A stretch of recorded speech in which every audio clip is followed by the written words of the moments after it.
میرے آقا و مولا صلی اللہ تعالیٰ علیہ وسلم بدر دے اندر تشریف لے کے گئے، جس دین دی خاطر میرے آقا و مولا صلی اللہ علیہ وسلم دی زندگی دے وچ حضور نبی کریم صلی اللہ تعالیٰ علیہ وسلم دی زندگی دے وچ 109 جنگاں ہیں، 109 جنگاں میرے آقا و مولا صلی اللہ تعالیٰ علیہ وسلم دی زندگی چ بن دیاں نے،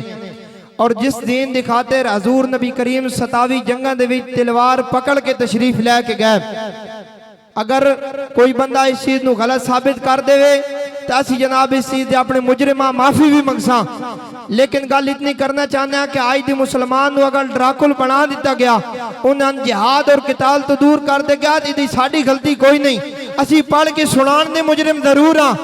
جس دین دی خاطر میرے آقا و مولا صلی اللہ علیہ وسلم نے ہاتھی تلوار پکڑ کے 27 جنگاں دے اندر تشریف لے کے گئے، جس دین دی خاطر حضرت سیدنا امیر حمزہ رضی اللہ تعالی عنہ آپ نے اپنی جان دا نذرانہ پیش کیتا، جس دین دی خاطر جناب سیدنا صدیق اکبر نے اپنا سارا مال لٹایا، جس دین دی خاطر جناب عمر فاروق رضی اللہ تعالی عنہ نے اپنی پوری زندگی وقف کی تھی، جس دین دی خاطر حضرت سیدنا عثمان غنی رضی اللہ تعالی عنہ نے اپنا کثیر مال خرچ کیتا، اور جس دین دی خاطر میرے امام مولا علی رضی اللہ تعالی عنہ نے اپنی زندگی وقف کی تھی، اور جس دین دی خاطر حضرت سیدنا امام حسین میدان کربلا دے وچ تشریف لے کے گیا، اس دین دی گل کردے پیا کہ اللہ رب العالمین نے فرمایا کہ میرے نزدیک سب تو پسندیدہ دین او کیڑا ہے؟ دین اسلام ہے۔ اس واسطے آج اسی پیغام کربلا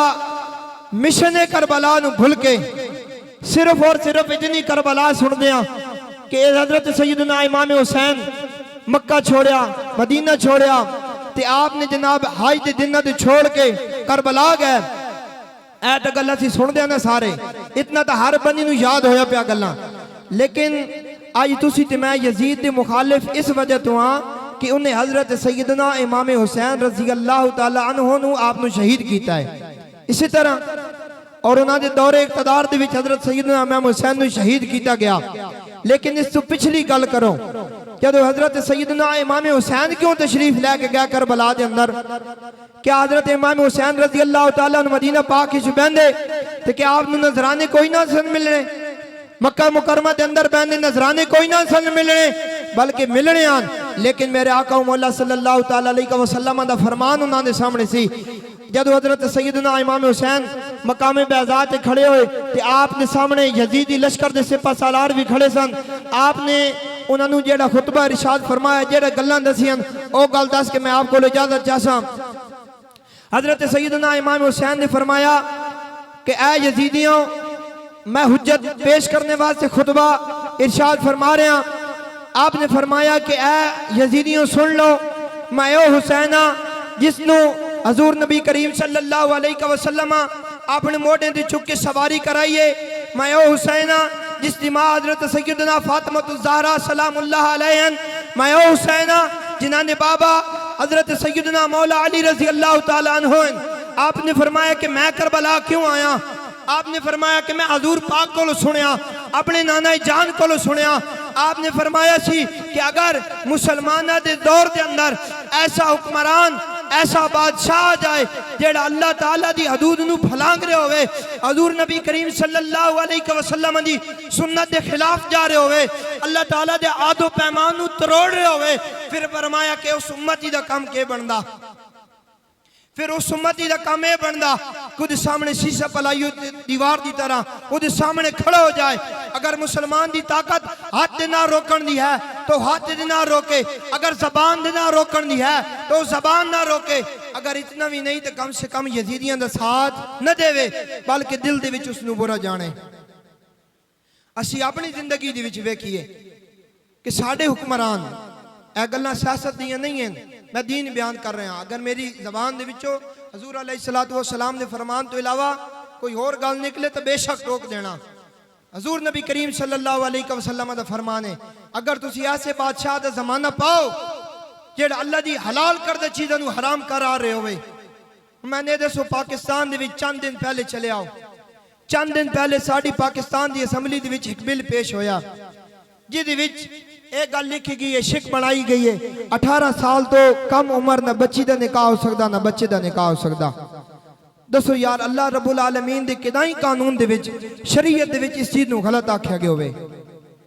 اے اللہ دے حلال کردہ چیز نو حرام قرار دے رہن، اسی پھر بھی انہاں دا ساتھ دئیے۔ کیا سانوں حضرت سیدنا امام حسین قیامت والے دن ساڑی شفاعت فرمان گے؟ آپ نے فرمانا کہ جلوں میں تا پورا خاندان لے کے تے میدان کربلا دے وچ آگے سی تے تسی جناب ان کم سے کم یزیدیاں دے ساتھ بھی نہ چھوڑ سکے۔ اس واسطے خدا را پیغام ہی کوئی ہے، پیغام صرف اتنا ہی ہے کہ حق نو ویک کے تو دے نال کھڑے ہو جاؤ، او دی قیمت جو کچھ بھی آندی ہے او تسی اس دنیا تے چکا دیو، قیامت والے دن تسی جانے تے تواڈے رب العالمین دی ذات جانے۔ اے دنیا دی زندگی صرف اتنی زندگی ہے، اتھے ماں پیو بہنا برا دوست احباب کتنا سارا صلہ دینے نے۔ بابا جی قبلہ امیر المجاہدین آپ ارشاد فرمانے سن کہ مٹھیوں میں خاک بھر کے دوست لائے وقت مرگ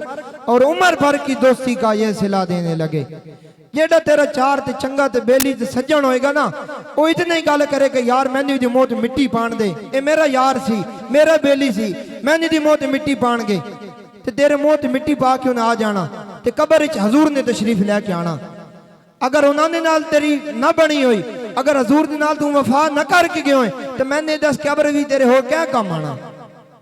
اسی واسطے تا ساڑا مشن ساڑا مقصد صرف اتنا ہی ہے کہ تسی لوگ حضور علیہ السلام دے نال وفا کرو، حضور دے دین نال وفا کرو، تو انشاءاللہ جدو تسی اتے وفا کر کے گئے ہوئے تو قبر دے بھی جدو فرشتہ پوچھنا نا ما کنت تقول فی حق هذا الرجل، اے آنے والے شخص 10 دنیا تین نال کے وفا کر کے آنا، تو پھر تو انہوں کوئی جواب دینے دی ضرورت نہ ہوئے، تو پھر میرا آقا مولا صلی اللہ علیہ وسلم ارشاد فرما دیں کہ جانے دو یہ اپنا ہی ہے، یہ میرا غلام آ گیا ہے۔ اس واسطے حضور نال وفا کرنی، حضور نال پیار کرنا، انواع کرنا، کسی کو پوچھنا بھی نہیں، سوچنا بھی نہیں، سمجھنا بھی نہیں، حضور نال کے بھی پیار کرنا انواع، سوچ سمجھ کے حضور نال پیار نہیں ہوندہ۔ آج جڑا تم پیغام دے رہے ہیں ایک صرف اتنا ہی ہے کہ مشن امام حسین ہے کہ حضور دے دین نال کدی بھی بے وفائی نہیں کرنی، اور حضور نبی کریم صلی اللہ علیہ وسلم دے نال انواع پیار کرنا۔ اس واسطے یہی پیغام ہے ساڑا، اتنی گل آپ نے سمجھا کے جا رہے ہیں کہ اتھے علامہ اقبال بھی بولیا، آپ نے فرمایا کہ ہو نہ یہ نام تو کلیوں کا تبسم بھی نہ ہو، چمن دہر میں بلبل کا ترنم بھی نہ ہو، یہ نہ ساکی ہو تو پھر میں بھی نہ ہو، خم بھی نہ ہو، بزم توحید بھی دنیا میں نہ ہو، تم بھی نہ ہو، خیمہ افلاق کا استادہ اسی نام سے ہے، نبض ہستی تپشا مادہ اسی نام سے ہے، دشت میں دامن کے کوثر کے میدان میں ہے، اور چین کے شہر مراکش کے بیابان میں ہے، اور پوشیدہ ہر ایک مسلمان کے ایمان میں ہے۔ اسی واسطے اللہ عز و جل دی بارگاہ دے اندر دعا ہے اللہ تعالیٰ سے حق سچ بیان کرنے اور ادھو تے عمل پیرا ہونے دی توفیق رفیق عطا فرمائے۔